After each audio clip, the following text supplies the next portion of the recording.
Hello guys and welcome back into new brand video. In today's tutorial, I'm going to show you how to write test cases in Salesforce.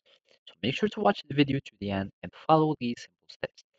Basically now, make sure that you are in your sandbox or your development environment.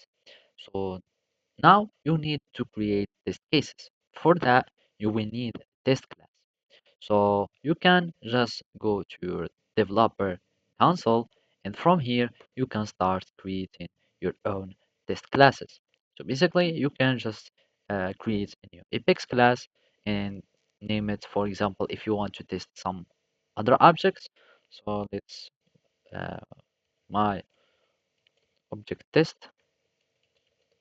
and like that we will be able to create our test classes, and we need to give it this decorator.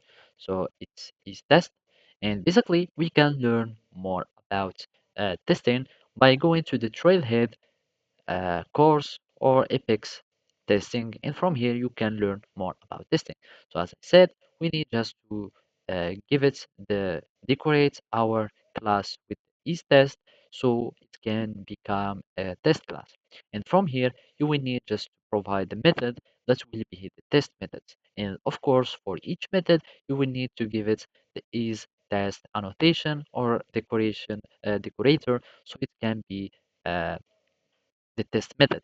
So to create the test cases, you will need to define the method. So basically, you would be having it already in other objects or other classes, and from there you can start creating the test cases for it. So here in the test class, you will be needing to call in for the method and giving it the assertions, and basically those are the test cases.